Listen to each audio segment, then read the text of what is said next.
and like some chronic disease of cholecystite. That reason you have nausea, I think. Yes. How many times you have nausea? Nausea, I think before ситора қодирова ба ҳайси духтури гинеколог дар бемористони ибни сино фаъолият мекунад. ӯ ҳангоми қабули беморон дар утоқи корӣ бо дардманде ки ҳамроҳи шавҳараш аз ҳиндустон ба тоҷикистон омадаанд озодона бо забони англисӣ суҳбат мекард. маҳз ҳамин қобилияти забондонӣ аст ки ба наздаш хориҷиён зиёд меоянд. ҳамшираҳои ҷавоне ки дар утоқи корӣ ҳамроҳи ситора қодирова коромӯзӣ мекунанд ба сатҳи забондонӣ ва муносибати хуби устодашон эҳтиром қоиланд, зеро ин пизишки тоҷик бо забонҳои русӣ, англисӣ ва олмонӣ озодона суҳбат мекунад. Euthyrox, yes. And then it will be okay. خارجی بسیار میاد دکتر نقض معامله میکنن از رفتاری و معامله صحبت دکتر با اونها خیلی خوشنود میشن رحمت گفته میبرن اونها چیزی که فهمیدن میخواستن از این کس میفهمن.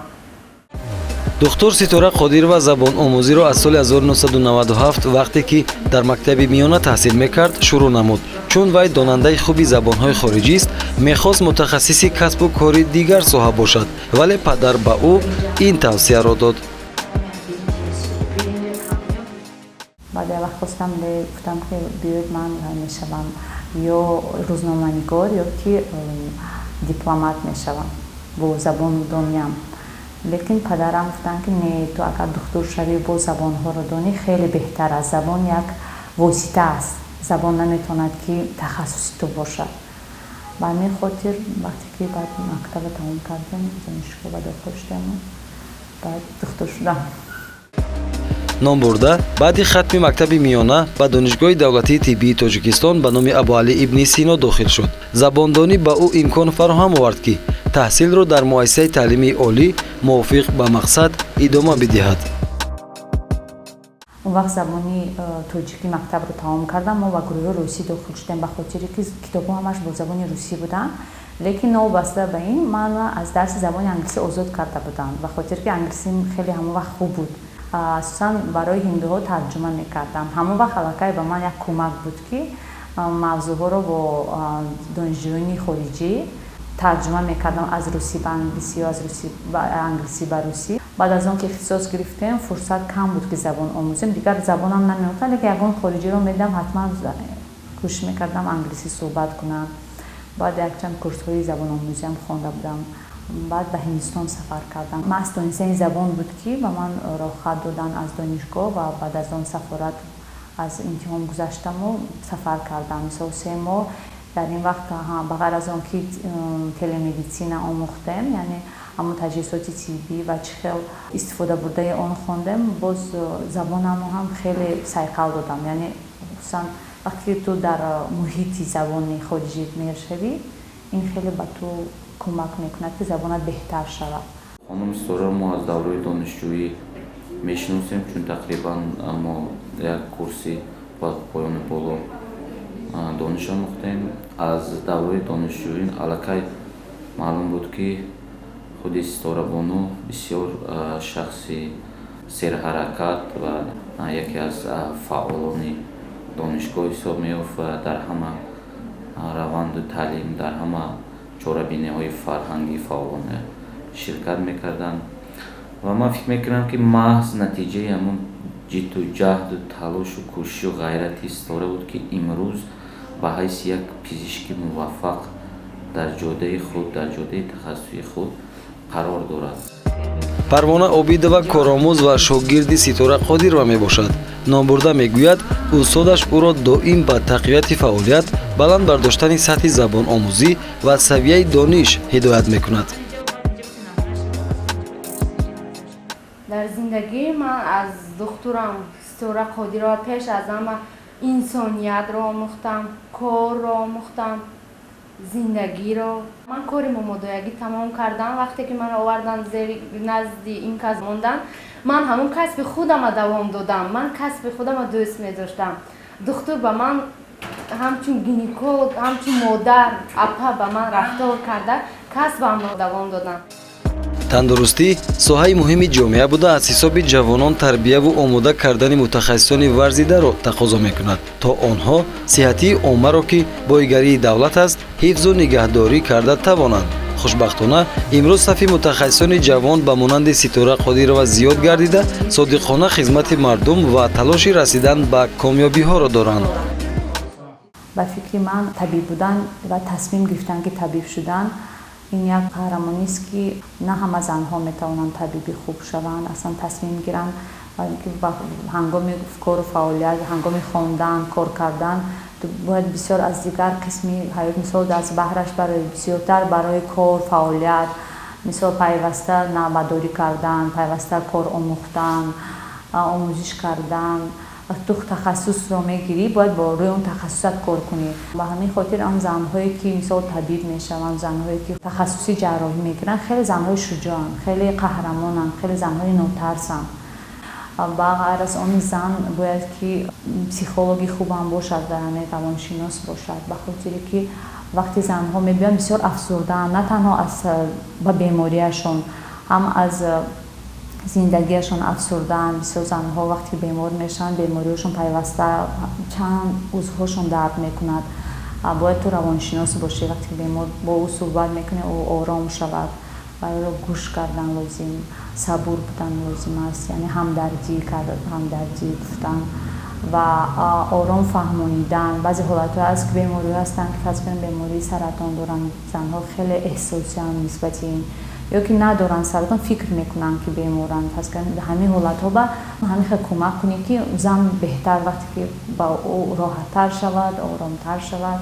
زیاد نفر بیماری ما مثل زنها میگن این خوب شد که آمدم، خیلی سبک شدم، شما مرا گوش کردید، مثلا صحبت خوب داشتیم، نه تنها معاینه بلکه صحبت هم خیلی مهم است.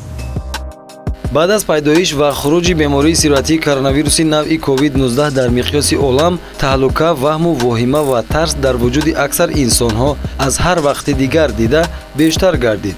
این حالت را کیها میتوانستند برطرف کنند؟ موجودیت حالت‌های تصدیق شده بیماری سیروتیک کرونا کووید 19 در تاجیکستان 30 اپریل سال 2020 از جانب وزارت تندرستی و حفظ اجتماعی اهالی جمهوری تاجیکستان اعلام کرده شد. پزشکان تاجیک همه دست به دستی هم داده نوابسته از اختصاص در یکجایی مبارزه را آغاز کردند که ستوره قادیرова از جمله دختران جانفدا بود. طبیعی است که در بیمارستان‌ها بیشتر زن‌ها باید کار کنند، به خصوص در بخش پرستاری که حتی یک اصطلاحی هست که مثلا میگفتن خواهر شفقت، یعنی یک خانم‌هایی که اهل رحم هستند، در وقت درد آدمان بیشتر به درد آنها رسیدگی میکنند. مثلا دست خانم همیشه شفا بخش است، با نوازش است، با لطف است، با مرحمت است. در بیمارستان ما البته تعداد زیادی پزشکان زنها هستند و دستی کم گرفتن زن که مثلا در بعضی جامعه‌ها شاید رایج باشد اصلا کاری خوبی نیست. همین بحران کرونا یک چیز برای ما یعنی که برملا کرد. وقتی که بحران کرونا پیش آمد و ما هم بیمارستانمون رو برای قبول بیماران کوویدی تیار میکردیم، در یک جلسه عمومی بیمارستان من پرسیدم که کی آماده است که یعنی که با کسان سرایتی با بیماران کوویدی کار کند. از بین پرسنل مثلا 200 نفره بیمارستان 4 نفر اولینی که گفتن که ما میخوایم در بخش به اصطلاح سرخ یعنی در بخش سرایتی کار کنیم، پزشکان زن بودن که من نام به نام میتونم بگم که اینا بودن دکتر ملیکا، دکتر مرجانه، دکتر ناهید و دکتر ستاره. و دکتر ستاره یکی از افتخارات بیمارستان ما هستند. ستاره قادیرова در ماه‌های خروج بیماری کووید 19 توسط برنامه‌های تلویزیونی و شبکه‌های اجتماعی به اهالی کشور رعایت حتمی گیگینه شخصی، چاره‌های پیشگیری کننده، سیرت‌ناپذیر کردن محل و مکان زیست، بلند برداشتن ایمونیتeti بدن، طرز درست استفاده بردن موادهای آنتیسپتیکی و استفاده با مورد نقاب‌های طبی را توصیه می‌داد. همه وقت ما روبروی بیماران بودیم.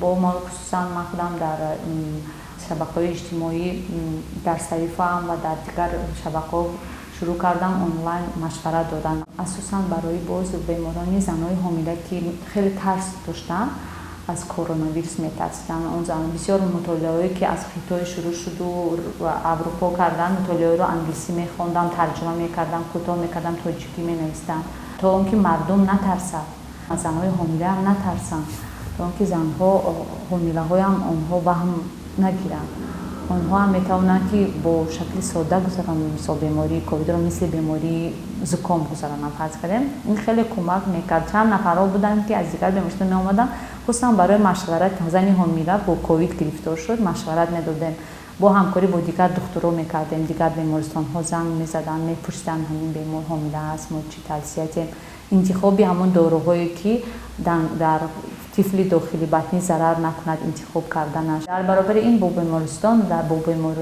کووید کار میکردیم، طول روز از سحر تا بیگاه با بیماران کار میکردیم. باز در قسم همون سرخی که بیمارستان بود با 8 ساعتی کار میکردیم.